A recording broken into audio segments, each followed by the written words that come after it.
ठीक है, तो सिस्टमेटिक अरेंजमेंट नहीं था, तो किसी भी एलिमेंट को स्टडी करना था तो उसको अलग अलग इंडिविजुअल स्टडी करना पड़ता था। मान लो किसी दो एलिमेंट के प्रॉपर्टीज को अगर कंपेयर करना पड़ता था, कंपेयर करने के लिए उसका सारा प्रॉपर्टीज हमको एक एक करके इंडिविजुअली कंपेयर करना पड़ता था, जो कि बहुत ही हेक्टिक टास्क था और बहुत ही टाइम टेकिंग था। और सारे एलिमेंट्स का इंडिविजुअल प्रॉपर्टीज याद रखना पॉसिबल भी नहीं है। मतलब जैसे अभी तो 118 एलिमेंट्स हो गए हैं, ठीक है, और भी नए नए एलिमेंट्स डिस्कवर हो रहे हैं। तो मान लो अगर कोई अरेंजमेंट नहीं रहता, सिस्टमेटिक अरेंजमेंट नहीं रहता, तो सारे 118 एलिमेंट्स का प्रॉपर्टीज इंडिविजुअली याद रखना पॉसिबल था क्या? याद रख सकता है कोई एक एक प्रॉपर्टीज सारे 118 एलिमेंट के? बोलो, पॉसिबल है नहीं याद सर। रखना? तो इसलिए जरूरत पड़ा कि नो। हम लोग क्या करें, एलिमेंट्स को जो जो सिमिलर प्रॉपर्टीज वाले एलिमेंट्स हैं उनको हम लोग एक ग्रुप या ऐसे कुछ रो कॉलम बना दें, ठीक है, उनको एक जगह पे रख दें, ताकि हमको उस ग्रुप का प्रॉपर्टीज अगर हमको पता है तो हम समझ लेंगे कि उस ग्रुप में जितने भी एलिमेंट्स होंगे उनका प्रॉपर्टीज बिल्कुल सिमिलर होगा। थोड़ा बहुत सिमिलर होगा, ठीक है, सारा प्रॉपर्टीज तो सिमिलर नहीं हो सकता है, लेकिन एक जनरल प्रॉपर्टीज जो होंगे वो सिमिलर होंगे, एक टाइप के प्रॉपर्टीज शो करेंगे। तो इसलिए हमको क्लासिफिकेशन का जरूरत पड़ा, एलिमेंट्स को क्लासिफाई करने का, ताकि हमारा कंपैरिजन, जो एलिमेंट्स को कंपेयर करने का कंपैरिजन जो है वो हमारा आसान हो जाए। ठीक है, और वो एलिमेंट्स जो है बहुत सारे कंपाउंड्स बनाते हैं, तो बहुत सारे कंपाउंड्स हैं, तो अब एक एक करके इंडिविजुअल कंपाउंड्स याद रखना पॉसिबल नहीं है। हर एक एलिमेंट का कौन कौन सा कंपाउंड बन रहा है तो वो याद रखना पॉसिबल नहीं है। और उनके प्रॉपर्टीज को अगर हम लोग स्टडी करने बैठे तो अगर एक एक करके स्टडी करोगे तो बहुत ज्यादा हेक्टिक हो जाएगा और टाइम टेकिंग भी होगा। इसलिए क्या किया गया, क्लासिफिकेशन के लिए शुरुआत से ही 17th 18th सेंचुरी से ही क्लासिफिकेशन के लिए एफर्ट लगाया गया। तो उसमें बहुत सारे साइंटिस्ट आए, अपना अपना कंट्रीब्यूशन दिया, ठीक है, उसमें फिर गलती निकला, उसके बाद दूसरा साइंटिस्ट जो आया उसको करेक्ट किया। तो इसी तरह धीरे धीरे करके हम लोग अभी तक जो फाइनल पीरियोडिक टेबल है हम लोग का मॉडर्न पीरियोडिक टेबल तक पहुंचे हैं। तो इसमें देखेंगे हम लोग कौन कौन सा साइंटिस्ट का कंट्रीब्यूशन है। तो सबसे पहला जो क्लासिफिकेशन था ना, सबसे बेसिक क्लासिफिकेशन, ये लेवॉइजर का था। लेवॉइजर का नाम सुने हो? बताओ, नाम सुने हो लेवॉइजर का? Yes hello, sir. कौन है ये? क्या किस चीज में नाम सुने हो? वही जो law of conservation of mass sir दिया लॉ था। ऑफ केमिकल कॉम्बिनेशन सुने थे। हाँ, चलो, तो लेवॉइजर का ये जनरल क्लासिफिकेशन था, ये कुछ एलिमेंट्स को एज ए होल वैसा नहीं था। ये बोला था कि उस समय जितने भी एलिमेंट्स डिस्कवर हुए हैं ना, लेवॉइजर का क्या बोला था, उस समय जितने भी एलिमेंट्स डिस्कवर हुए हैं ये इसको दो टाइप में क्लासिफाई कर दिया। बोला कि एक टाइप हो जाएगा मेटल्स और दूसरा हो जाएगा नॉन मेटल्स। तो ये कोई जनरल क्लासिफिकेशन नहीं था, एलिमेंट्स को अरेंज करने का ये कोई वैसा सिस्टमेटिक फॉर्म में ये अरेंज नहीं किया, बस जनरल ये बोल दिया कि जितने भी एलिमेंट्स उस समय डिस्कवर हुए हैं उसको हम लोग दो टाइप में क्लासिफाई कर सकते हैं, एक हो जाएगा मेटल और दूसरा हो जाएगा नॉन मेटल। और मेटल और नॉन मेटल का बेसिक प्रॉपर्टीज तो उस समय था ही पता। बेसिक प्रॉपर्टीज तुम लोग भी पढ़ चुके हो, मेटल नॉन मेटल का पढ़े हो या नहीं? जो फिजिकल प्रॉपर्टीज होते हैं मेटल्स के वो सब तो पढ़ चुके हो ना, मेटल नॉन मेटल के? Yes sir. Yes sir. हाँ, तो बस इसका सिंपली यही था लेवोइजर क्लासिफिकेशन कि जितने भी एलिमेंट्स उस समय डिस्कवर हुए थे, बोला कि वो एलिमेंट्स को हम लोग जनरली दो टाइप में क्लासिफाई कर सकते हैं, एक हो जाएगा मेटल और दूसरा हो जाएगा नॉन मेटल। तो मेटल मेटालिक जो एलिमेंट्स होंगे उनका प्रॉपर्टीज, जो मेटल वाला प्रॉपर्टीज होता है, हार्ड होगा, डक्टाइल होगा, मैलिएबल होगा, सोनोरस होगा, ये सारे प्रॉपर्टीज मेटालिक वाले शो करेंगे। और नॉन मेटालिक वाले non malleable, non ductile, soft होंगे, इस तरह से होगा। ठीक है, तो सिंपली ये था लेवोइजर्स क्लासिफिकेशन। तो इसका उतना ज्यादा कंट्रीब्यूशन नहीं था पीरियोडिक टेबल अरेंज करने के लिए। नेक्स्ट जो क्लासिफिकेशन आया ये हम लोग पढ़ते हैं डोबर्नियर्स लॉ ऑफ ट्राइड्स। कौन कौन पढ़ा है ये? जानते हैं। डोबर्नियर्स, सर पढ़े। ये स्पेलिंग कुछ देख लेना, स्पेलिंग क्या है इसका। डोबर्नियर्स लॉ ऑफ ट्राइड्स क्या है ये? ट्राइड्स मतलब पहले समझते हो तुम लोग? ट्राइड्स किसको बोलेंगे? ट्राइड्स का मतलब क्या हुआ? Group of 3।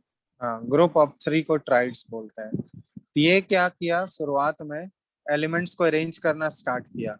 और ये एलिमेंट्स को अरेंज कैसे करना स्टार्ट किया? 3-3 के ग्रुप में। ये पहला अटेम्प्ट था एलिमेंट्स को क्लासिफाई करने का, ठीक है। तो ये क्या बोला कि इसका स्टेटमेंट लिखते हैं हम, he arranged similar elements, he arranged similar elements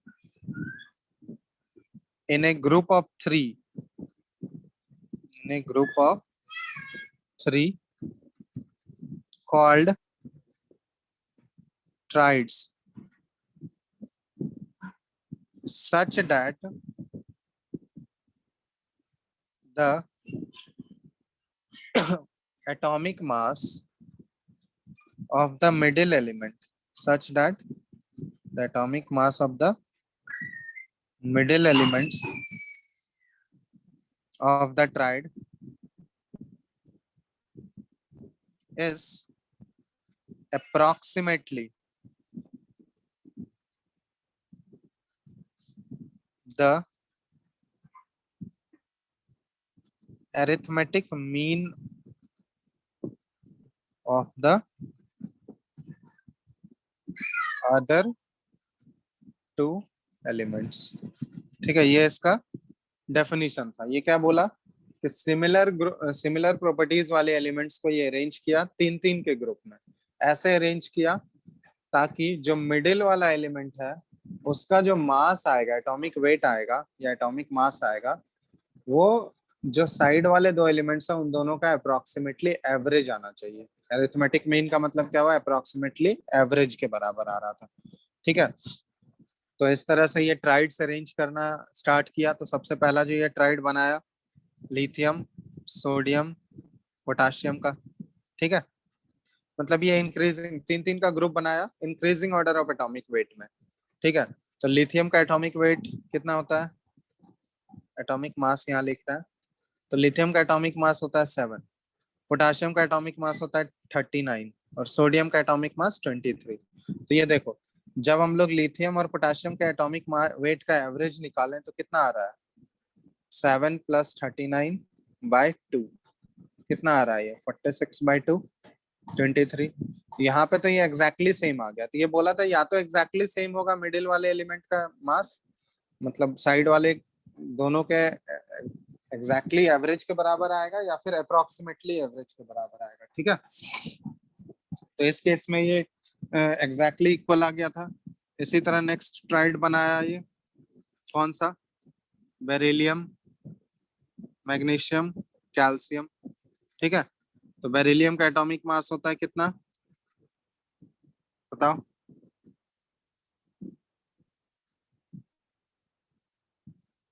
बोलो।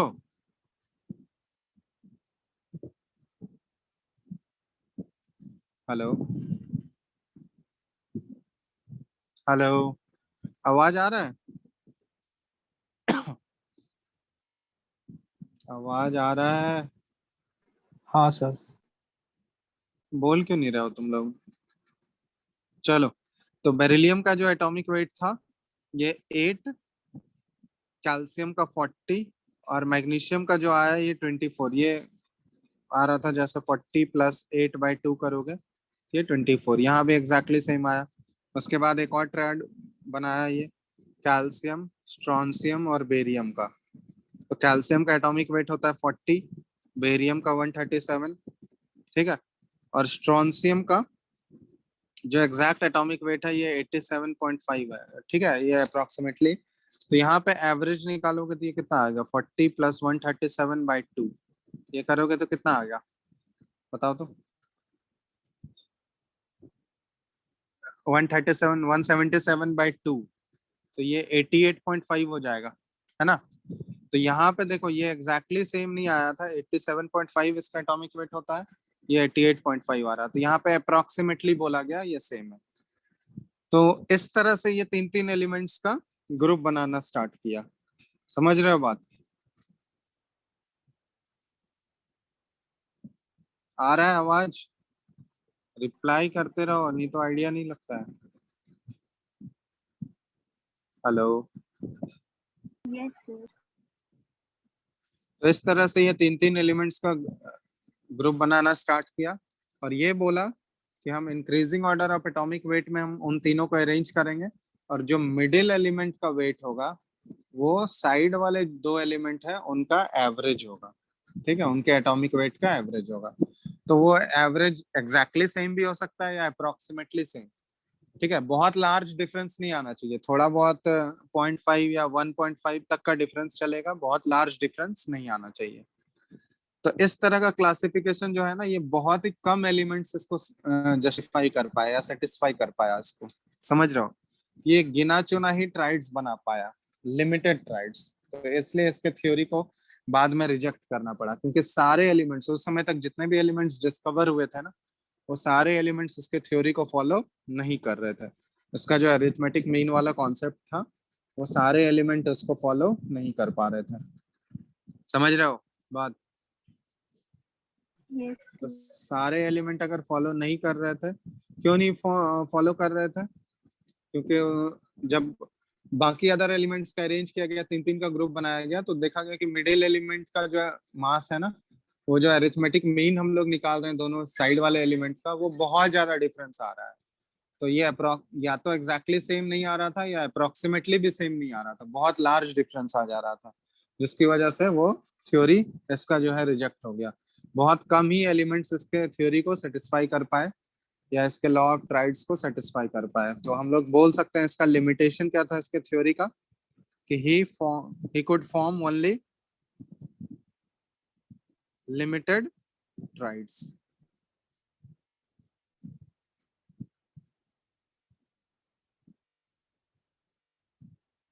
लिमिटेड ट्राइड्स, तो लिमिटेड ट्राइड्स मतलब गिना चुना ट्राइड्स ही वो बना पाया, जिसकी वजह से इसके थ्योरी को क्या करना पड़ा, रिजेक्ट करना पड़ा। बात समझ में आया? तो ये है डॉबर्नियर्स लॉ ऑफ ट्राइड्स। तो डॉबर्नियर जो है ये पहला साइंटिस्ट था जो कि एलिमेंट्स को क्लासिफाई करना स्टार्ट किया था, फर्स्ट अटेम्प्ट था ये क्लासिफिकेशन की तरफ। तो इसका लिमिटेशन क्या था, इसका थ्योरी को क्यों रिजेक्ट करना पड़ा, बताओ क्यों रिजेक्ट करना पड़ा इसके थ्योरी को? सर से तीन ट्रायड बन पाया। बहुत ही लिमिटेड ट्राइड्स सारे, मतलब ऐसे लिख सकते हो, इसका जो हाइपोथेसिस था was not acceptable for all elements। उस समय जितने भी एलिमेंट्स डिस्कवर हुए थे, सारे एलिमेंट्स के लिए एप्लीकेबल नहीं था। ठीक है, लिमिटेड ट्राइड्स ही ये बना पा रहा था, इसलिए इसका थ्योरी जो है रिजेक्ट हो गया।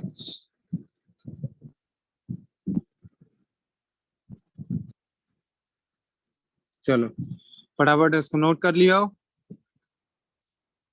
Yes, sir. सब लोग?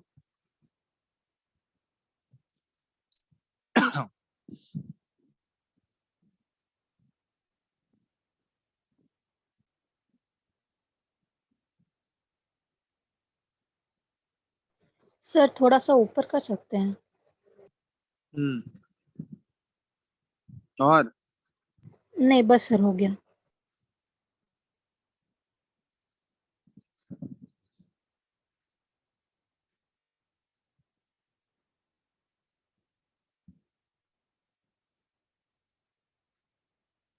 हो गया? हाँ सर, हो गया। चलो, तो फर्स्ट हो गया Dobereiner's law of triads. Next हम लोग जो देखेंगे, सेकंड जो साइंटिस्ट आया ये था न्यूलैंड्स लॉ ऑफ ऑक्टेव्स। कौन कौन पढ़ा है ये law of octaves? Sir, point. हम्म, गाना के सुरों पे पढ़े। बनाया। हाँ, ये एक्चुअली एक म्यूजिशियन था। म्यूजिशियन मतलब दोनों था, म्यूजिशियन भी और साइंटिस्ट भी। तो एक तरह से इसको म्यूजिक का शौक था, तो ये एलिमेंट्स को, जैसे म्यूजिक में नोट्स होते हैं ना, क्लासिकल म्यूजिक में कितने नोट्स होते हैं? इंडिया का जो क्लासिकल म्यूजिक है, कितना नोट्स है टोटल? Sir, 8. हम्म, Sir, 8. 8 नोड्स होते हैं।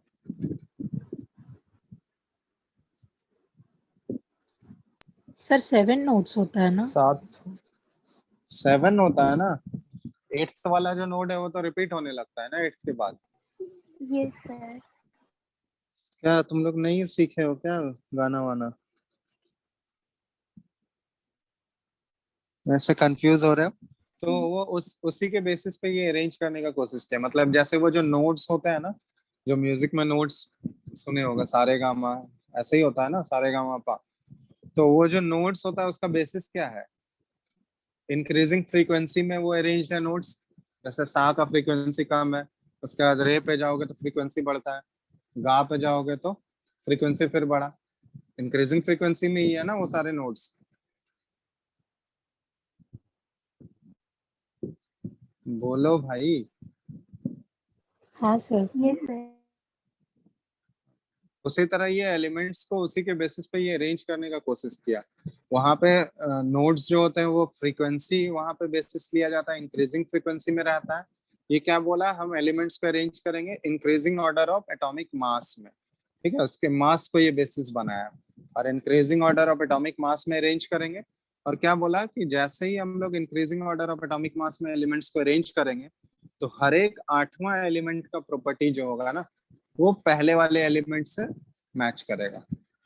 मतलब हर एक 8वां एलिमेंट के बाद हर एक 8th एलिमेंट के बाद प्रॉपर्टीज क्या होने लगेगा, रिपीट होने लगेगा।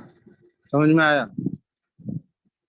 तो जो 1 से 7 तक तो इंक्रीजिंग ऑर्डर में चलेगा, जो 8th एलिमेंट होगा उसका प्रॉपर्टीज किससे मैच करेगा, पहले वाले एलिमेंट से। जो 9th एलिमेंट होगा उसका प्रॉपर्टीज दूसरे वाले एलिमेंट से, इस तरह से चलता रहेगा। तो हर एक 8वां एलिमेंट जो होगा उसका प्रॉपर्टीज जो है वो पहले वाले एलिमेंट के साथ मैच करेगा। समझ रहे हो बात? बोलो। Yes, sir. तो इसका स्टेटमेंट कुछ ऐसा था, स्टेटमेंट लिख लो। Yes, sir. He arranged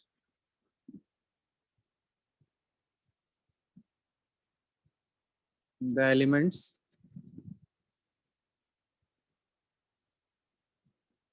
in order of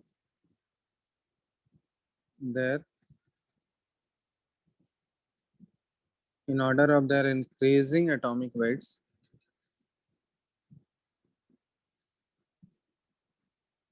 such that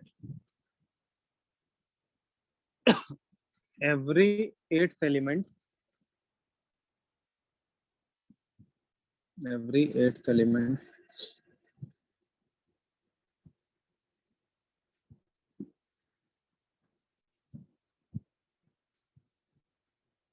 has properties similar to the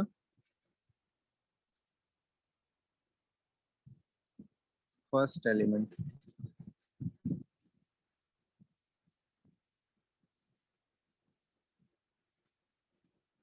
Similar to the first element.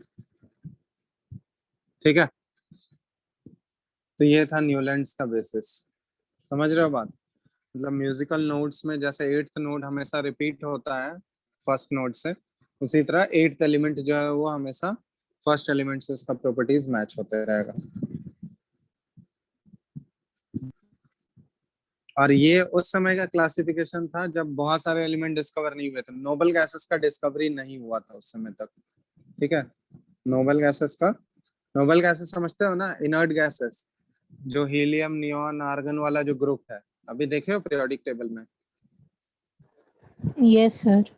Yes, hot sir. Gases का ग्रुप। तो वो सारे हाँ उसको हम लोग बोलते हैं नोबल गैसेस। जो ग्रुप नंबर 18 है, लास्ट वाला ग्रुप जो है, जिसमें हीलियम है, नियॉन है, आर्गन है, क्रिप्टन है, जेनॉन है, रेडॉन है, तो ये सारा जो ग्रुप है इसको हम लोग नोबल गैसेस या इनर्ट गैसेस का ग्रुप बोलते हैं। इनर्ट गैसेस या नोबल गैसेस, इनर्ट गैसेस भी बोलते हैं इसको हम लोग, उस समय तक डिस्कवर नहीं हुए थे, we are not discovered till then. ठीक है, तो इसका बेसिस क्या था बताओ? ये जो है एलिमेंट्स को अरेंज करने में सक्सेसफुल तो हुआ, बट ये 20 तक ही अरेंज कर पाया, पहला 20 एलिमेंट को ही अब ये इस ऑर्डर में अरेंज कर पाया। कौन कौन से वो 20 एलिमेंट थे?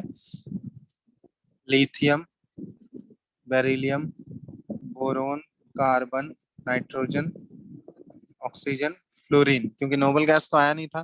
फ्लोरीन के बाद डायरेक्ट सोडियम, फिर magnesium, aluminium, silicon, phosphorus, sulphur, chlorine, इसके बाद पोटाशियम और कैल्शियम। तो अप टू 20 तक ही ये अरेंज कर पाया एलिमेंट्स को। एटॉमिक नंबर 20 तक ही ये एलिमेंट्स को अरेंज कर पाया था।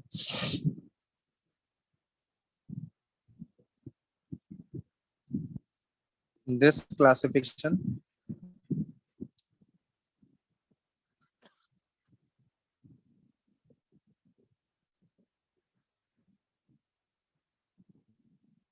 was limited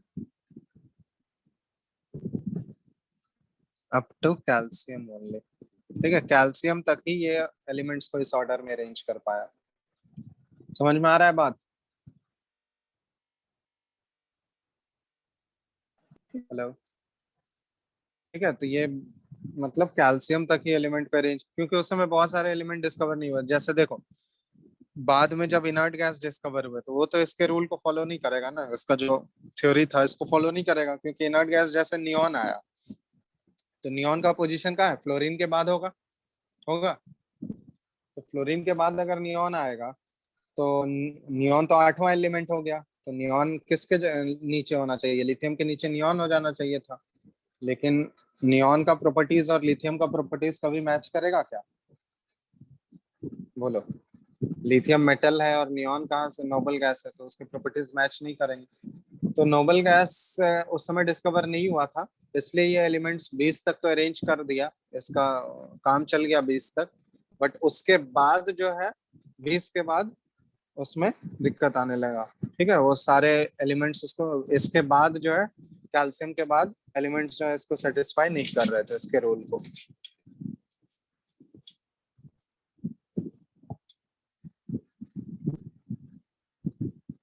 ठीक है, तो ये था न्यूलैंड्स लॉ ऑफ ऑक्टेव्स।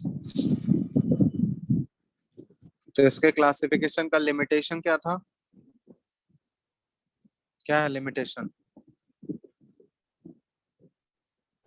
खाली कैल्शियम तक ही अरेंज कर पाया था।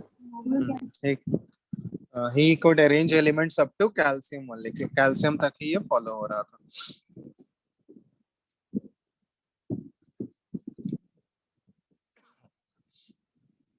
फटाफट लिख लो इसको। सर इस क्लासिफिकेशन के हिसाब से जनरल कैरेक्टरिस्टिक्स या फिर सारा कैरेक्टरिस्टिक्स मैच होता था? सारा कैरेक्टरिस्टिक मतलब क्या? जैसे लिथियम, सोडियम, पोटाशियम, इनके प्रॉपर्टीज एक जैसे होंगे, तो सारा प्रॉपर्टीज तो कभी मैच नहीं करेगा ना, जनरल प्रॉपर्टीज मैच करेंगे, क्योंकि सारा प्रॉपर्टीज कभी मैच करना पॉसिबल ही नहीं है। जैसे लिथियम और सोडियम है, तो भले ही एक ही ग्रुप में अल्कली मेटल इनको बोलते हैं हम लोग, बट इनमें भी थोड़ा बहुत डिफरेंस है। जैसे लिथियम का प्रॉपर्टी जो है वो सोडियम के प्रॉपर्टी से थोड़ा डिफरेंस, वो सब डिटेल में करोगे, वो सब जैसे 11th में जाओगे ना, वो सब डिटेल में करते हैं हम लोग एक एक करके।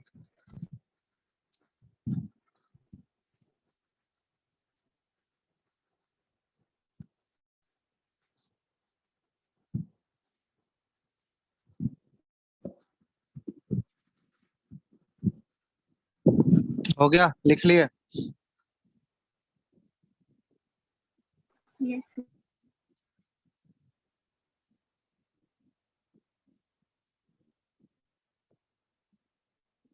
लिख लिए सब लोग? Yes sir. Yes, sir. चलो, तो सेकंड था न्यूलैंड्स लॉ ऑफ ऑक्टेव्स, ये भी थ्योरी रिजेक्ट हो गया इसका भी।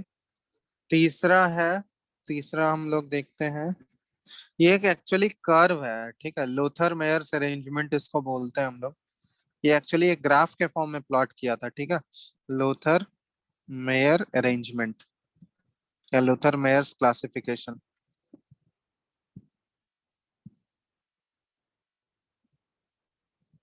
तो ये एक्चुअली क्या था ना, ये कर्व प्लॉट किया था। he plotted a curve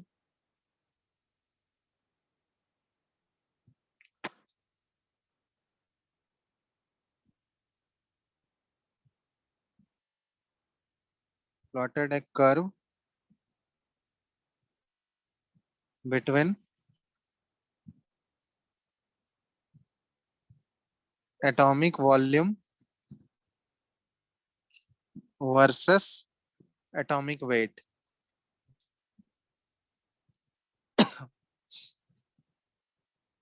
ठीक है, तो एक कर्व प्लॉट किया था किसके किसके बीच में, एटॉमिक वॉल्यूम और एटॉमिक वेट के बीच में, ये कर्व प्लॉट किया था। कर्व कुछ इस टाइप का था इसका।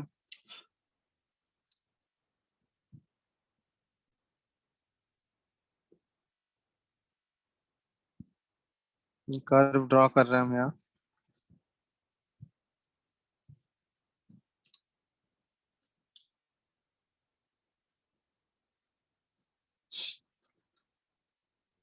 ठीक है, वाई एक्सिस पे ले लेते हैं हम लोग एटॉमिक वॉल्यूम और एक्स एक्सिस पे ले लेते हैं हम लोग एटॉमिक वेट।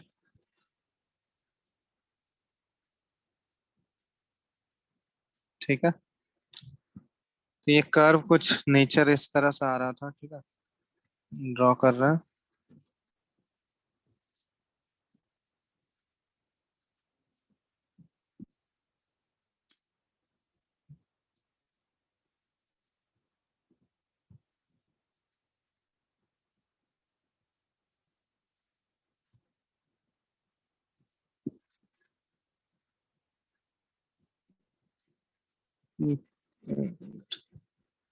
कुछ इस तरह का कर्व था ये।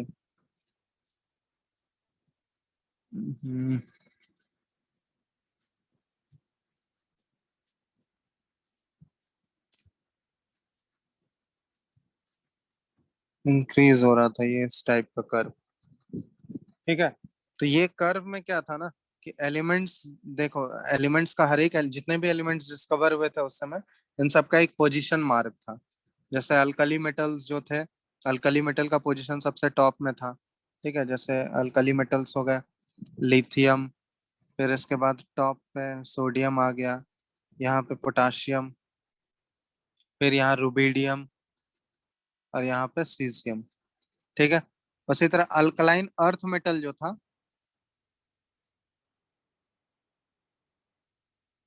वो descending portion of the graph में था। जैसे यहाँ पे ये अल्कलाइन अर्थ मेटल है, बेरिलियम हो गया, फिर यहाँ पे आ गया मैग्नीशियम हो गया,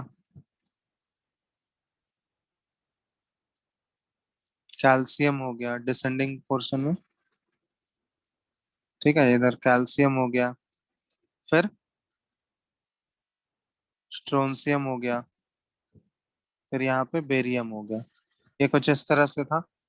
और ascending portion of the curve में था हेलोजेंस, हेलोजेंस और नोबल गैसेस।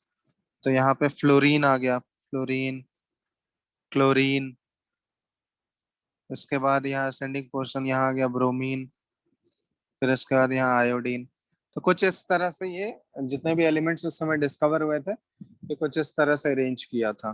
ठीक है, ये पहले हम लिख देते हैं यहाँ पे कि alkali metals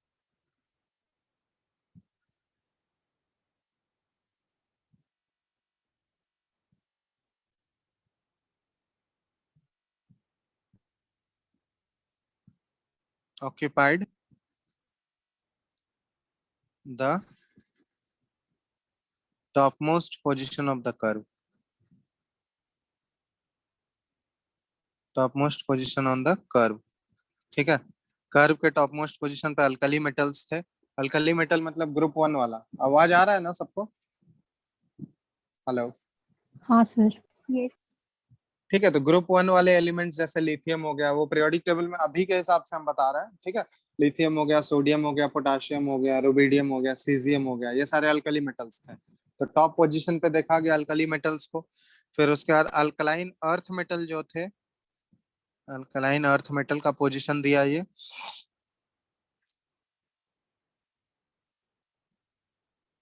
occupied. Alkaline earth metal हम लोग ग्रुप टू वाले को बोलते हैं, बेरिलियम, मैग्नीशियम, कैल्शियम हो गया, स्ट्रॉन्सियम हो गया, बेरियम हो गया, ये सारे अल्कलाइन अर्थ मेटल हैं। Occupied descending part of the curve, descending positions on the curve. Descending मतलब नीचे जाता हुआ। ठीक है, descending positions of the curve. ठीक है, descending position of the curve को ऑक्युपाई किया अल्कलाइन अर्थ मेटल। उसके बाद हेलोजेंस जो था, हेलोजेंस में देखा गया कि हेलोजेंस जो है ये ऑक्युपाई कर रहा था, occupy ascending part of the curve. ठीक है, ऊपर जाता हुआ पार्ट को, पार्ट ऑफ द कर्व। तो ये कुछ इस तरह से पोजीशन था। ठीक है, ये देखो एक्चुअली एलिमेंट्स को ये जो है ना ग्राफ के फॉर्म में अरेंज किया, atomic volume versus atomic weight का एक ग्राफ बनाया, और उसके बाद जितने भी एलिमेंट्स डिस्कवर हुए थे वो प्लॉट किया। और ये बोलने का मतलब ये था कि elements having similar properties occupied similar positions on the curve. ठीक है, यहाँ पे लिख दे रहे हैं। इसका रूल क्या था या इसका जो थ्योरी दिया था, ये बोला था कि जिन जिन एलिमेंट्स के प्रॉपर्टीज सिमिलर होंगे उनका जो पोजीशन होगा ना ग्राफ पे वो सिमिलर पोजीशन होगा। एलिमेंट्स हैविंग, ऐसे लिख लो, elements having similar properties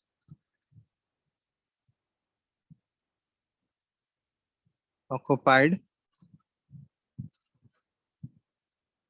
similar positions on the curve। ठीक है, तो ये तो सेटिस्फाई कर रहा था, मतलब जिन जिन एलिमेंट्स के प्रॉपर्टीज सिमिलर थे उनका जो पोजीशन देखा गया कर्व पे वो पोजीशन बिल्कुल एक जैसा कर्व आ रहा था। जैसे अल्कली मेटल वाला जो है अभी पहला ग्रुप 1 वाला, तो उनका प्रॉपर्टीज मोर और लेस सिमिलर होता है, सिमिलर होता है तो उनका पोजीशन भी ग्राफ के ऊपर देखा गया तो एक जैसा पोजीशन पे मिला, टॉप मोस्ट पोजीशन पे सारा अल्कली मेटल ही मिला। फिर जैसे अल्कलाइन अर्थ मेटल है, जैसे beryllium calcium, beryllium magnesium calcium strontium, तो इनका इनका पोजीशन भी सिमिलर मिला ग्राफ में, मतलब descending positions of the curve पे ये मिल गया। जैसे हेलोजन्स आया, फ्लोरीन क्लोरीन ब्रोमीन वाले को हेलोजन बोलते हैं हम लोग, तो उनका भी पोजीशन जब कर्व पे देखा गया तो वो पोजीशन भी बिल्कुल ascending part of the curve पे मिला। तो वो तो ग्राफ पे बिल्कुल पोजीशन सिमिलर था, मतलब जो ये चीज बता रहा था वो तो बिल्कुल ग्राफ में एग्जैक्टली वैसा ही दिख रहा था। लेकिन इसके साथ प्रॉब्लम ये था कि ये सिस्टमेटिक एक टेबुलर फॉर्म में एलिमेंट्स को अरेंज करके नहीं दिया, मतलब कि एलिमेंट्स को ग्रुप और जैसे अभी अरेंज है ना एक हॉरिजॉन्टल रोज और पे वर्टिकल कॉलम्स के फॉर्म में, तो वो टेबुलर फॉर्म में ये अरेंज करके नहीं दिया, ये ग्राफिकल फॉर्म में अरेंज कर दिया कि एलिमेंट्स का पोजीशन यहाँ यहाँ होगा, जिन जिन एलिमेंट्स के सिमिलर प्रॉपर्टीज होंगे उनका पोजीशन एक जैसा होगा कर्व पे। अब देखो प्रैक्टिकली जो है जितने भी एलिमेंट्स डिस्कवर हुए थे उस समय, उन सभी का एग्जैक्ट पोजीशन याद रखना पॉसिबल है क्या प्रैक्टिकली, बताओ। किसी भी नहीं एक तो बहुत ज्यादा एलिमेंट्स, मतलब मान लो उस समय तक 60-70 एलिमेंट्स ही डिस्कवर हुए थे या 80 एलिमेंट्स हुए थे, तो उन सभी 80 एलिमेंट्स का एग्जैक्ट पोजीशन तुमको एक छोटे से ग्राफ में अगर बोलेगा एग्जैक्ट पोजीशन याद रखो हर एक एलिमेंट्स का, तो याद रखना पॉसिबल है, बोलो। No sir. तो इसलिए इसका थ्योरी जो है वो मतलब कंसिडर नहीं किया गया, इसका जो ग्राफ था ये कंसिडर नहीं किया गया क्योंकि ये एक टेबुलर फॉर्म में एलिमेंट्स को अरेंज करके नहीं दिया था, ये ग्राफिकल फॉर्म में अरेंज कर दिया। और ग्राफिकल फॉर्म को प्रैक्टिकली याद रखना किसी के लिए भी पॉसिबल ही नहीं है कि हर एक एलिमेंट्स के एग्जैक्ट पोजीशन को याद कर पाए हम लोग, वो पॉसिबल नहीं है प्रैक्टिकल में, तो इसलिए इसके थ्योरी को रिजेक्ट किया गया, लोथर मेयर्स क्लासिफिकेशन को कंसिडर नहीं किया गया इसके कर्व को। लेकिन इसका कर्व जो है वो बिल्कुल जैसा बताया था कि जिन जिन एलिमेंट्स के प्रॉपर्टीज सिमिलर होंगे उनका पोजीशन सिमिलर होगा, तो वो सिमिलर आ भी रहा था, लेकिन प्रैक्टिकली ये पॉसिबल ही नहीं था कि उनके पोजीशंस को याद रख पाए, इसलिए इसके थ्योरी को या इसके क्लासिफिकेशन को रिजेक्ट किया गया। समझ में आ गया बात, बोलो। यस। लिख रहे हो तुम लोग साथ साथ? Yes sir. ये क्लियर है ना क्यों इसके थ्योरी को रिजेक्ट किया गया, क्यों रिजेक्ट किया गया बताओ, बताओ कोई भी। Sir, he was not able to represent the elements in tabular form, rather he expressed हाँ, them graphically. तो ये रिजेक्शन का ये था, practically it was not possible to remember the exact position of exact position of all the elements.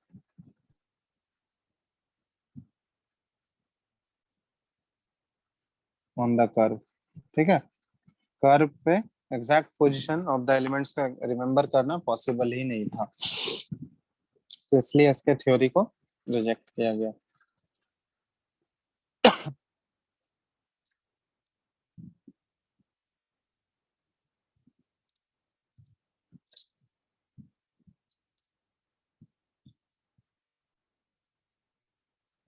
चलो लिख लिया उसको फटाफट।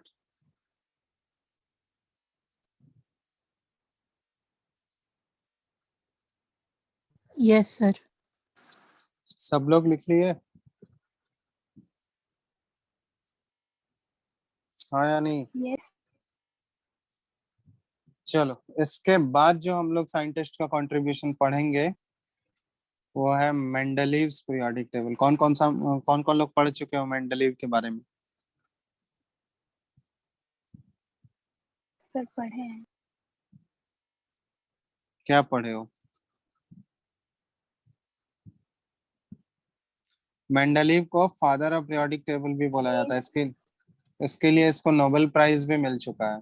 तो सबसे मेजर जो कंट्रीब्यूशन है ना पीरियोडिक टेबल बनाने के पीछे, जो अभी modern form of periodic table बनाए हैं या जो बना है, वो एक्चुअली मेंडलीव्स, अगर मेंडलीव्स का ही उसमें सबसे मेजर कंट्रीब्यूशन है। अगर मेंडलीव वर्क नहीं करता तो modern form of periodic table अभी तक हम लोग को नहीं मिला रहता। तो मेंडलीव का सबसे मेजर कंट्रीब्यूशन है, इसलिए इसको फादर ऑफ पीरियोडिक टेबल और प्लस इसको नोबेल प्राइज भी मिल चुका है इसके लिए। और इसके नेम पे एक एलिमेंट भी रखा गया पीरियोडिक टेबल में। जानते हो तुम लोग कौन सा एलिमेंट है? 101 एटॉमिक सर नंबर। 101। हाँ, एटॉमिक नंबर 101 मेंडलीवियम उसको रखा गया है इसके ऑनर में। मेंडलीव के ऑनर में जो एलिमेंट 101 है ना, उसका नाम मेंडलीवियम रखा गया है। एमडी है उसका सिंबल, ठीक है। तो ये मेंडलीव के ऑनर में ही रखा गया है। तो मेंडलीव्स पीरियोडिक क्लासिफिकेशन, तो ये एक्चुअली एक अपना पीरियोडिक लॉ दिया था। उस पीरियोडिक लॉ के बेसिस पे ये एलिमेंट्स को अरेंज किया था, ठीक है। और ये सबसे पहला साइंटिस्ट था जो कि एलिमेंट्स को सिस्टमैटिक हॉरिजॉन्टल रोज और वर्टिकल कॉलम के फॉर्म में अरेंज किया। हॉरिजॉन्टल रोज को बोला ये ग्रुप्स, सॉरी हॉरिजॉन्टल रोज को ये रोज को बोला पीरियड्स, और हॉरिजॉन्टल वर्टिकल कॉलम को बोला ग्रुप्स, ठीक है। तो ये पहला साइंटिस्ट था जो कि एलिमेंट्स को टेबुलर फॉर्म में अरेंज करने का कोशिश किया। पीरियोडिक लॉ है, मेंडलीव का एक पीरियोडिक लॉ था। वो क्या था पीरियोडिक लॉ, वो लिख दे रहे हैं हम। तो मेंडलीव का पीरियोडिक लॉ क्या था कि the physical and chemical properties of elements are periodic functions of their atomic weight, ठीक है। ये इसका पीरियोडिक लॉ था। The physical and chemical properties of elements are periodic functions of their atomic weight। बात समझ में आया? ये क्या बोला, ये इसका बोलने का मतलब क्या हुआ कि periodic functions of atomic weight का मतलब क्या हुआ कि ये बोलने का मतलब ये था कि जब एलिमेंट्स को हम लोग increasing order of atomic weight में अरेंज करेंगे, ध्यान से सुनना, जब एलिमेंट्स को हम लोग increasing order of atomic weight में अरेंज करेंगे तो after a certain interval of time, एक सर्टेन इंटरवल के बाद एलिमेंट्स क्या होंगे, वो रिपीट होना स्टार्ट होंगे। और रिपीट होके क्या होगा, वो एक पैटर्न बनेगा। रिपीट होने के बाद जैसे जो एलिमेंट्स सेम ग्रुप में अगर आए तो उन ग्रुप वाले एलिमेंट्स का प्रॉपर्टीज क्या होगा, वो मैच करेगा, सिमिलर होगा। ये बोला था कि एलिमेंट्स को अगर हम लोग increasing order of atomic weight में अरेंज करना चाहेंगे, अरेंज करना स्टार्ट करेंगे, तो सर्टेन इंटरवल के बाद क्या होगा कि एलिमेंट्स रिपीट होंगे। और जो एलिमेंट्स रिपीट होके एक सेम ग्रुप में फॉल करेंगे ना, उन ग्रुप वाले एलिमेंट्स के प्रॉपर्टीज क्या करेंगे, मैच करेंगे। और वो प्रॉपर्टीज मैच कर भी रहा था। बात समझ में आ गया पीरियोडिक लॉ का मतलब क्या हुआ? Yes. अब ये जो पीरियोडिक टेबल बनाया था, इसका शुरुआत का पीरियोडिक टेबल देखोगे एनसीईआरटी में मिल जाएगा। तो उसका कैरेक्टरिस्टिक्स क्या था, long form of periodic table अभी जो देखते हो उससे डिफरेंट था वो, ठीक है, क्योंकि उस समय बहुत सारे नोबल गैसेस जैसा जो है डिस्कवर नहीं हुआ था, बहुत सारे एलिमेंट भी डिस्कवर नहीं हुए थे उस समय, ठीक है। तो characteristics of Mendeleev's periodic table, क्या कैरेक्टरिस्टिक्स था, ये जो है एलिमेंट्स को अरेंज करना स्टार्ट किया पीरियड्स में और ग्रुप्स में, ठीक है। तो टोटल ये कितने पीरियड्स बनाया बताओ।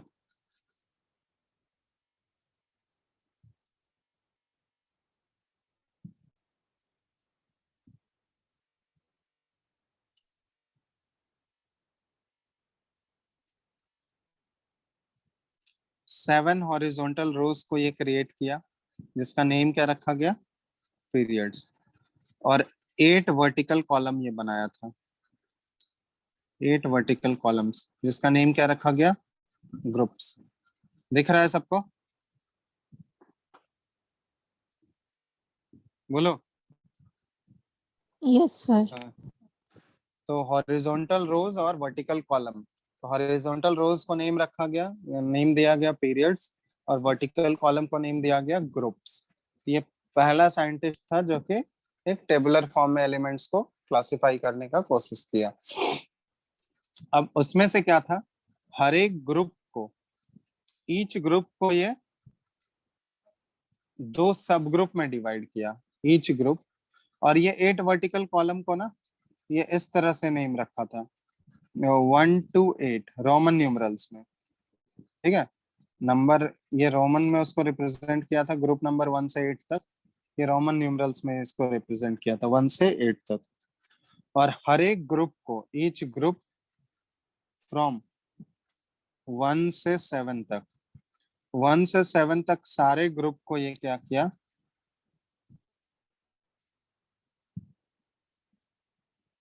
was divided into 2 subgroups, 2 सबग्रुप्स में डिवाइड किया था इसको, A एंड B। समझ में आया ये क्या बोलना चाह रहे हैं, कि हर एक ग्रुप को, ग्रुप नंबर 1 से 7 तक, उसको ये 2 सब ग्रुप में डिवाइड किया, ग्रुप नंबर 1 से ग्रुप नंबर 7 तक ये क्या किया, 2 सब ग्रुप बनाया। एक सब, हर एक ग्रुप में एक सब ग्रुप ए था और दूसरा सब ग्रुप बी था, ठीक है। और सब ग्रुप ए में जो ये एलिमेंट्स को रखा था, इसको सब ग्रुप ए में नॉर्मल एलिमेंट्स को रखा था, नॉर्मल एलिमेंट्स। वो नॉर्मल एलिमेंट्स अभी के फॉर्म में अगर देखोगे तो ये S and P block elements को बोलते हैं हम लोग, एस एंड पी ब्लॉक। ये सब ब्लॉक पीरियड ये सब बताएंगे, डिस्कस करेंगे, ठीक है। अभी बस ऐसे ही लिख लो, एस और पी ब्लॉक एलिमेंट को ये नॉर्मल एलिमेंट्स बोला, और सब ग्रुप बी में ये किसको रखा, ट्रांजिशन एलिमेंट्स को, ट्रांजिशन एलिमेंट्स। ट्रांजिशन एलिमेंट्स हम लोग बोलते हैं डी ब्लॉक एलिमेंट्स को, ठीक है, D block elements.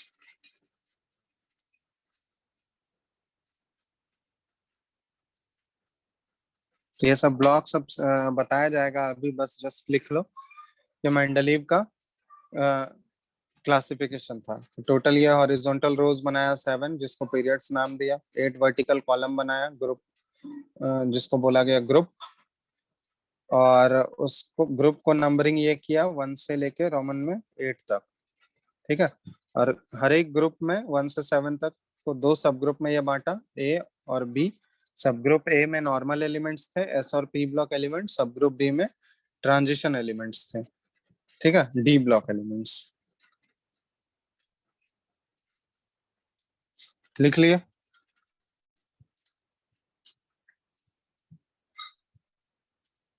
Hello, Yes.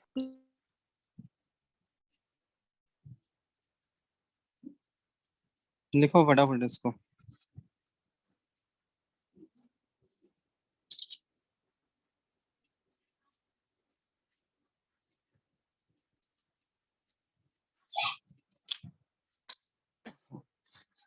लिख लिए? Yes.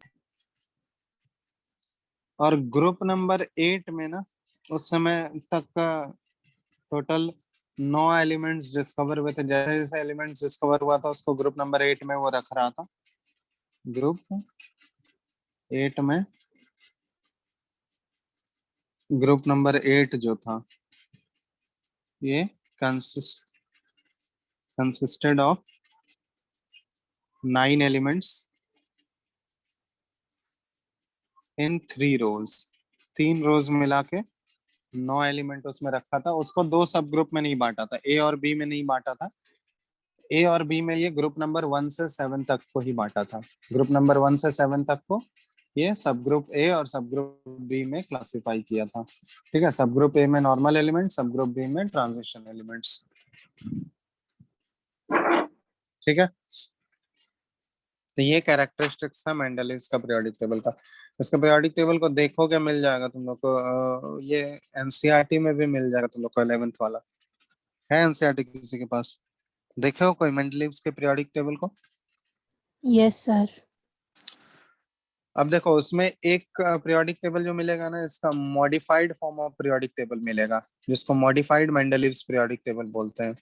तो मॉडिफाइड पीरियोडिक टेबल क्या था कि मॉडिफाइड में एक्चुअली जब मेंडलीव अपना ओरिजिनल पीरियोडिक टेबल जब बना रहा था उस समय नोबल गैसेस का डिस्कवरी नहीं हुआ था। ठीक है, नोबल गैसेस डिस्कवर नहीं हुए थे। लेकिन बाद में जब नोबल गैस जैसे ये पीरियोडिक टेबल अपना बना दिया और बाद में उसके बाद जब नोबल गैस का डिस्कवरी हुआ तो नोबल गैस को तो रखने के लिए वो कोई ग्रुप तो था नहीं उस समय उसके पास। तो उसके लिए एक अलग से ग्रुप क्रिएट किया जिसको जीरो ग्रुप रखा गया। After the discovery of noble gases, inert gases के डिस्कवरी के बाद उसके लिए एक अलग ग्रुप ये क्रिएट किया। 1 से 8 तक में तो नहीं रख सकता था, उसके लिए अलग ग्रुप क्रिएट किया ये। उस ग्रुप को नेम रखा गया जीरो ग्रुप, और उस जीरो ग्रुप में सिर्फ और सिर्फ नोबल गैसेस ही थे। तो उस नोबल गैस का डिस्कवरी जब हुआ, जब जीरो ग्रुप ऐड किया गया इसमें, तो वो जो नया पीरियोडिक टेबल बना, मॉडिफाई जो हुआ पीरियोडिक टेबल, उसको मॉडिफाइड मेंडलीव्स पीरियोडिक टेबल बोला जाता है। ठीक है, तो हम लोग ऐसे लिख सकते हैं कि after the discovery of noble gases,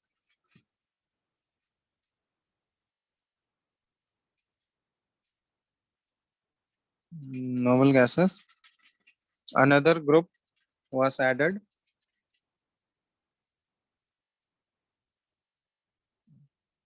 another group was added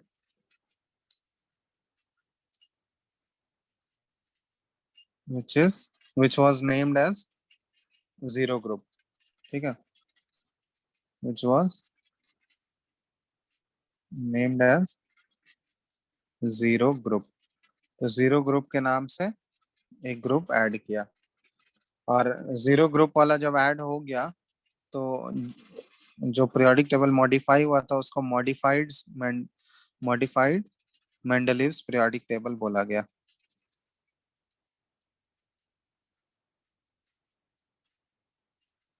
ठीक है, तो ये सारा कैरेक्टरिस्टिक्स था मेंडलीव के पीरियोडिक टेबल का। लिख लिए इसको? Yes. समझ आ रहा है कि नहीं? ये सब हिस्ट्री का चीज है, लेकिन ये सब चीज जानना जरूरी है, कैसे हम लोग पीरियोडिक टेबल तक पहुंचे। ठीक है,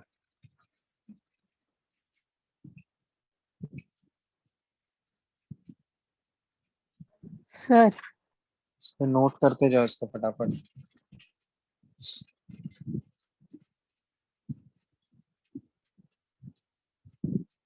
लिख लिया? Yes. चलो, तो ये कैरेक्टरिस्टिक्स हो गए। अब मेंडलीव का हम लोग देखेंगे एडवांटेजेस, मतलब ये ऐसा क्या काम किया था जिसके लिए इसको फादर ऑफ पीरियोडिक टेबल बोला जाता है, या फिर नोबेल प्राइज इसको क्यों मिला था इसके लिए। तो मेरिट्स या फिर advantages of Mendeleev's periodic table, merits या फिर एडवांटेजेस। इसके पीरियोडिक टेबल का मेरिट क्या है या एडवांटेजेस क्या है? पहला मेरिट क्या होगा बताओ? sir, he classified all the 63 elements, and he also left gaps for undiscovered elements, and हाँ, वो सब and तो he ठीक है। told that चलो, तो पहला जो इसका मेरिट था ना, ये एलिमेंट्स को, ये पहला साइंटिस्ट था जो कि एलिमेंट्स को टेबुलर फॉर्म में अरेंज किया, सिस्टमैटिक, हॉरिजॉन्टल रोज और वर्टिकल कॉलम बना के ये अरेंज किया, मतलब पीरियड्स और ग्रुप्स में ये अरेंज करने वाला पहला साइंटिस्ट था। तो पीरियड और ग्रुप में अरेंज करने पे क्या हो गया, एलिमेंट्स का कंपैरिजन आसान हो गया।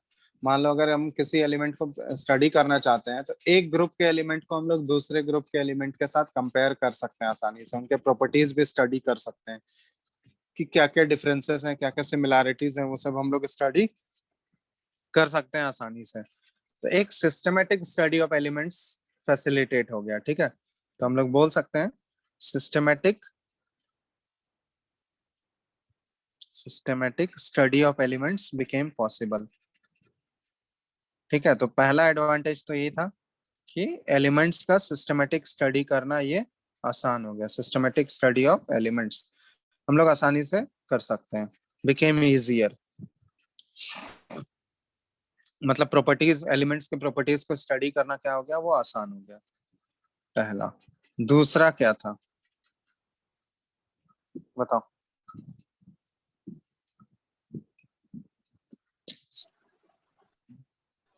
so all the 63 elements were classified, which were discovered that time. सारे एलिमेंट्स जितने डिस्कवर हुए थे सबको ये क्लासिफाई कर दिया था। और एक्चुअल में ये क्या था ना कि नए नए एलिमेंट्स के बारे में भी ये प्रेडिक्ट कर दिया था, प्रेडिक्शन ऑफ न्यू एलिमेंट, ये सबसे मेजर अचीवमेंट था मेंडलीव का, ठीक है। मतलब उस समय जो कुछ कुछ एलिमेंट्स जो डिस्कवर नहीं भी हुए थे ना, उनके बारे में ये पहले से प्रेडिक्ट कर दिया था, समझ में आया। मतलब जो जो कुछ एलिमेंट्स ऐसे थे जो डिस्कवर नहीं हुए थे उस टाइम पे, वो क्या कर दिया, बकायदा उनके प्रॉपर्टीज के बारे में भी पहले ही बता दिया था कि ये एलिमेंट जो डिस्कवर होगा उसका प्रॉपर्टीज ऐसा होगा। और जब बाद में वो एलिमेंट जब डिस्कवर हुआ तो बिल्कुल जैसा प्रॉपर्टी ये प्रेडिक्ट करके गया था, बिल्कुल वैसा ही प्रॉपर्टी मैच किया, एकदम एग्जैक्ट। और उनके लिए इनफैक्ट ये गैप भी छोड़ दिया था कि ये बोला था कि जो नया एलिमेंट अभी डिस्कवर होगा यहाँ पे, उसके लिए पोजीशन भी छोड़ दिया था पीरियोडिक टेबल में कि यहाँ पे ये एलिमेंट डिस्कवर होगा और उसका प्रॉपर्टीज बिल्कुल ऐसा होगा, तो उसके बारे में पहले से ही प्रेडिक्ट करके गया था। और जब बाद में वो एलिमेंट जब बाद में डिस्कवर किया गया, वो जब एलिमेंट डिस्कवर होने के बाद जब ये जो प्रेडिक्टेड प्रॉपर्टीज था मेंडलीव का जब मैच किया गया, तो प्रॉपर्टीज बिल्कुल एग्जैक्टली मैच कर रहे थे। तो ये सबसे बड़ा अचीवमेंट था मेंडलीव का कि वो प्रॉपर्टीज ऑफ अनडिस्कवर्ड एलिमेंट्स को भी, जो उस समय डिस्कवर नहीं भी हुए थे, उसको भी ये प्रेडिक्ट कर दिया था, ठीक है। तो हम लोग लिख सकते हैं इसको ऐसे, he predicted the properties of some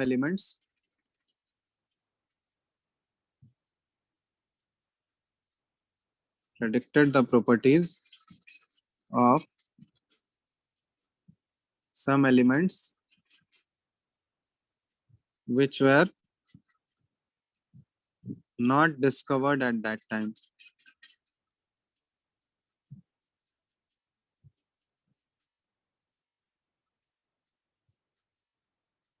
And also left some gaps for those elements. और उसके लिए वो अपने पीरियोडिक टेबल में गैप भी छोड़ दिया था इन हिज पीरियोडिक टेबल, ठीक है। तो ये बहुत ही बड़ा मेजर अचीवमेंट था मेंडलीव के पीरियोडिक टेबल का, अनडिस्कवर्ड एलिमेंट्स के बारे में ये प्रेडिक्ट कर दिया था। कौन कौन से एलिमेंट्स से तुम लोग बता सकते हो, कोई भी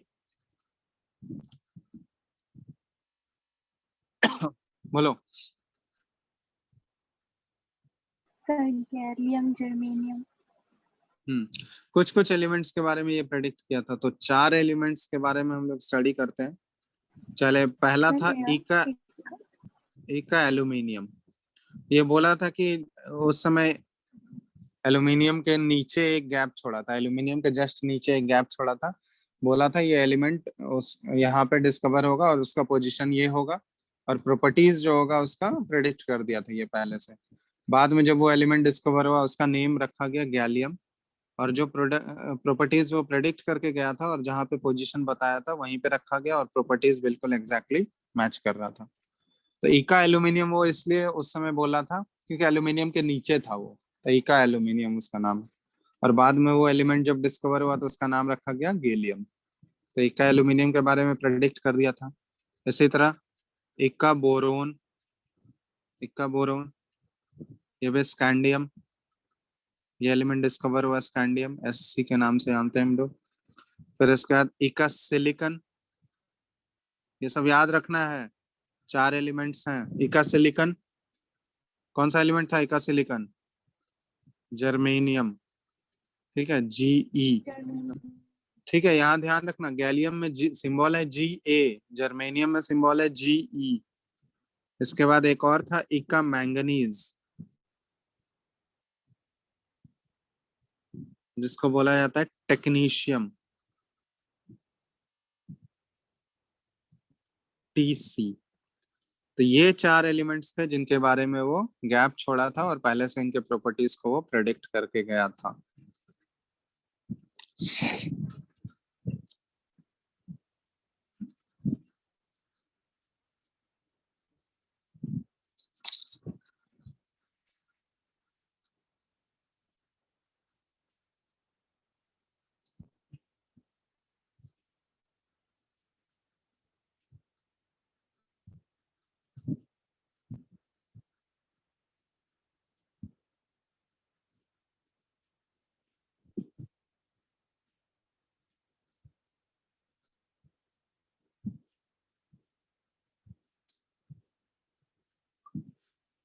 ठीक है, लिख लिए?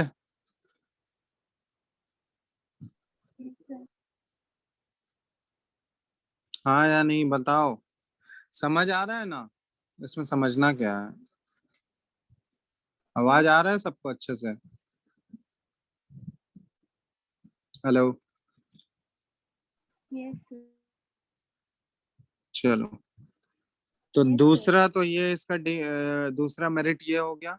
तीसरा जो है इम्पोर्टेंट चीज, कि ये कुछ कुछ एलिमेंट्स के मास को करेक्ट भी किया था, correction of doubtful atomic weights. मतलब कुछ कुछ एलिमेंट्स के एटॉमिक वेट को ये करेक्ट भी किया था, correction of doubtful atomic weights. ठीक है, मतलब सम एलिमेंट्स के एटॉमिक वेट को ये करेक्ट किया था। कौन कौन से वो एलिमेंट थे? जैसे बेरिलियम हो गया, तो बेरिलियम का मेंडलीव से पहले जो है बेरिलियम का वेट जो है गलत लिया जाता था, उसको ये करेक्ट किया था। ठीक है, तो यहाँ पे ऐसे लिख सकते हैं हम लोग, he corrected the atomic weights of some elements. और वो एलिमेंट्स कौन कौन से थे फॉर एग्जांपल लिख सकते हो। तो सबसे मेजर जो एग्जांपल था बेरिलियम का। ठीक है, बेरिलियम का मेंडलीव से पहले जो एटॉमिक वेट लिया जाता था वो 13.5 लिया जाता था, जो कि गलत था। बेरिलियम उसको करेक्ट करके 9 पे लाया। ठीक है, तो अप्रोक्सीमेटली 9 के बराबर होता है।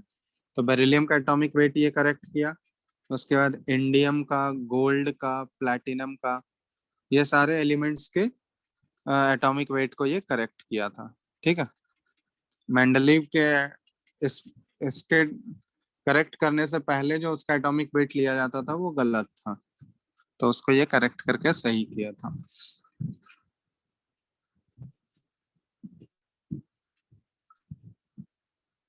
तो ये कुछ कुछ मेजर अचीवमेंट्स थे मेंडलीव्स का, मेंडलीव्स के पीरियोडिक टेबल का। तो मेंडलीव का पीरियोडिक लॉ याद रखना है। ठीक है, मेंडलीव्स पीरियोडिक लॉ क्या था, कैरेक्टरिस्टिक्स क्या था मेंडलीव के पीरियोडिक टेबल का। ठीक है, उसके बाद इसके मेरिट्स क्या थे, एडवांटेजेस क्या थे।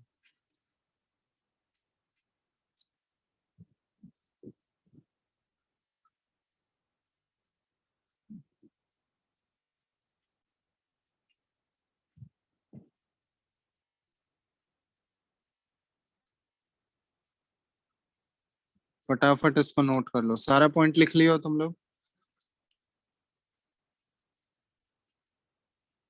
हेलो,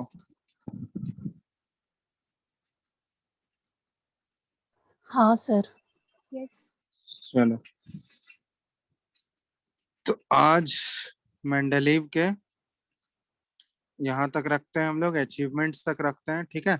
नेक्स्ट क्लास में हम लोग डिस्कस करेंगे कि मेंडलीव के पीरियोडिक टेबल का क्या क्या डीमेरिट्स था, क्योंकि अगर डीमेरिट नहीं रहा था मेंडलीव के पीरियोडिक टेबल में तो हमको लॉन्ग फॉर्म ऑफ जो पीरियोडिक टेबल पढ़ना पड़ रहा है वो तो नहीं पढ़ना पड़ता ना, मेंडलीव तक ही रुक जाते हैं। तो मेंडलीव के पीरियोडिक टेबल में भी कुछ कुछ गलती था जो कि करेक्ट कौन किया था, कौन करेक्ट किया था? मोस्टली हेनरी मोस्ले, जिसको कि हम लोग मॉडर्न पीरियोडिक टेबल के फॉर्म में पढ़ते हैं। Henry हाँ, तो वो सारा चीज हम लोग पढ़ेंगे नेक्स्ट क्लास में। तो आज जितना भी चीज बताए तुम लोग को दिमाग में घुसा या नहीं, याद हुआ या पहले से जानते थे ये सारा चीज, पढ़ चुके थे क्या? चलो, जो पढ़ भी लिए थे उसका रिवाइज तो हो पहले गया। पढ़ चुके थे। Yes sir, 10th class में. लोथर मेयर्स क्लासिफिकेशन तो नहीं पढ़े होगे?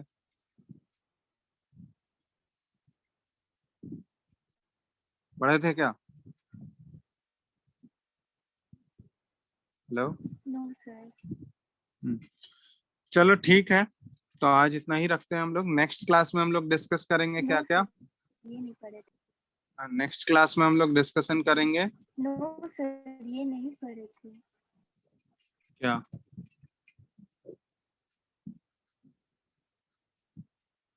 हेलो, आवाज तुमको लेट से पहुंच रहा है क्या? आवाज आ रहा है अभी सबको? हेलो। हाँ सर आ रहा है। हाँ, तो नेक्स्ट क्लास में हम लोग को स्टडी करना है मेंडलीव का क्या क्या डीमेरिट था, ड्रॉबैक्स क्या क्या था इसके पीरियोडिक टेबल का। आज हम लोग अचीवमेंट पढ़ लिए और उसका कैरेक्टरिस्टिक्स क्या था मेंडलीव का, और फिर उसका पीरियोडिक लॉ कैसा था, ठीक है। नेक्स्ट क्लास में हम लोग डीमेरिट्स Yes पढ़ेंगे। sir, अभी आ रहा है. तो Yes sir, आ रहा है. मेंडलीव के पीरियोडिक टेबल का डीमेरिट क्या था वो पढ़ेंगे हम लोग। उसके बाद modern periodic table Henry Moseley का पढ़ेंगे कि वो क्या क्या करेक्शन किया था, मेंडलीव के पीरियोडिक टेबल में क्या क्या करेक्शन किया था। और मॉडर्न पीरियोडिक टेबल में भी अभी कुछ कुछ ड्रॉबैक्स बाकी हैं इनफैक्ट, ठीक है। वो सारा चीज हम लोग देखेंगे नेक्स्ट क्लास में, ठीक है। तो आज जितना बताया वो नोट डाउन कर लियो तुम लोग, सब लोग सारा चीज सब लोग लिख चुके हो ना? सर हाँ प्लीज सर। नोट भेज दीजिएगा। हाँ ठीक है, नोट्स तो भेज ही देंगे हम। तुम लोग नहीं लिख रहे थे क्या, फांकी मार रहे थे? नो सर, हम थोड़े लेट से ज्वाइन किए थे, हम इसलिए कह।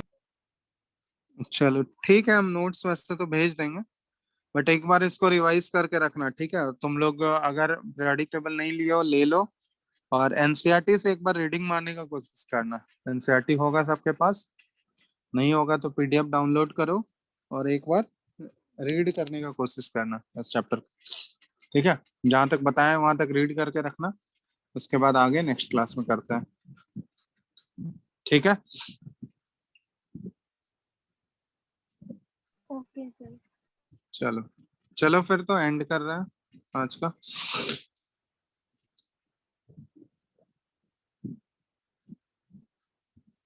एंड करें ना? Yes sir.